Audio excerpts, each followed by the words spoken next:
सोनिया जी ने मुझे इसका प्रत्याशी बनाकर भेजा, ये जॉइंट प्रत्याशी हवीपा का, और कांग्रेस एंड जो इंडिपेंडेंट्स थे वो तो अलग हैं। कहाँ से? ये हरियाणा के अंदर राज्यसभा का। ओके। 2004 में, 2004 की बात। हाँ। तो वो लंबी कहानी है, वो तो जो हाल मेरे साथ करा हुड्डा साहब ने कि हो क्या बताया जाए।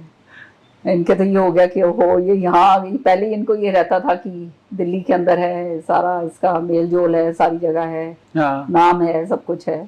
अब हरियाणा में तो आने के बाद तो इनके तकलीफ हो गई सबके। तो यहाँ पर जो इंडिपेंडेंट्स थे, क्योंकि वो जो मेरा कोरम पूरा तब होता था जब ये इंडिपेंडेंट्स प्लस कांग्रेस प्लस हवीपा। ठीक है। तो हवीपा की 2 वोट थी, चौधरी बंसीलाल जी थे और एक और थी, और कांग्रेस की कुछ थी, और 6-7 जो थे वो थे इंडिपेंडेंट्स थे। 6 थे या 9, अब मेरे को याद भी नहीं, इतने साल हो गए, बड़ी पुरानी बात है। तो ये जो है, जो इंडिपेंडेंट्स थे, इन्होंने क्या करा, देखिए किस तरह से कंस्पिरेसी करी जाती है। हमने तो सीधी सादी राजनीति करी हुई थी, ये सारी चीजें तो आती ही नहीं थी, और कि समझ भी नहीं थी कि ऐसे भी कुछ हो सकता है। सो जो इंडिपेंडेंट थे उनको अहमद पटेल जी, वो पॉलिटिकल एडवाइजर थे सोनिया गांधी जी के, तो वो 6 या 8 थे या पता नहीं, उनको लेकर गए इंडिपेंडेंट्स को मिलाने, अहमद भाई को, और कि वो बोल के आए कि भाई हम कांग्रेस को सपोर्ट करेंगे। बाहर प्रेस खड़ी करवा रखी थी, तो उन्होंने बाहर आते ही कह दिया सारी प्रेस के आगे कि हम तो कांग्रेस कैंडिडेट को सपोर्ट करेंगे। अच्छा। तो वो फोटो सारी ले दी गई। चौटाला साहब की सरकार थी। फिर चंडीगढ़ के अंदर सीएलपी की मीटिंग करवाई जाती है। सीएलपी की मीटिंग के अंदर इन इंडिपेंडेंट्स को बुलाया जाता है। सीएलपी लीडर भूपेंद्र हुड्डा थे। हाँ, नहीं, सीएलपी लीडर उस समय थे अपने ये कैप्टन अजय यादव। ओके। हाँ, वो सीएलपी लीडर थे। हाँ। Bhajanlal ji was PCC president, and Hooda साहब मेरे ख्याल में मेंबर ऑफ पार्लियामेंट थे या पता नहीं क्या। सो इनको बुलाया जाता है, और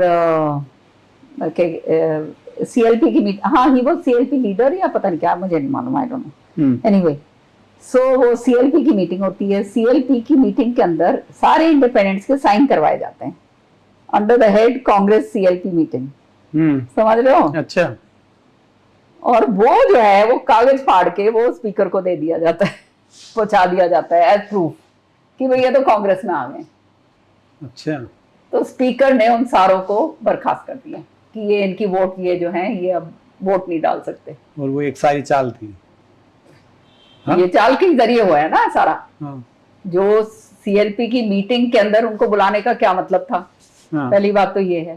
फिर उनके सिग्नेचर्स लिए गए। ठीक बात है।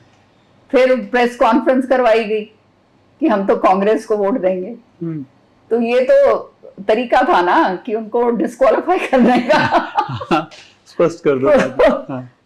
भैया इनका दिमाग बहुत शातिर है, बहुत शातिर है, जबरदस्त। ऐसा हो। अच्छा, तो फिर आपकी दिमाग का वही मैं दाद देती हूँ। आपकी एंट्री होते होते रहेगी। नहीं, फिर इसके बाद, फिर उसके बावजूद जो था, फिर भी हमारे पास नंबर्स थे। अच्छा।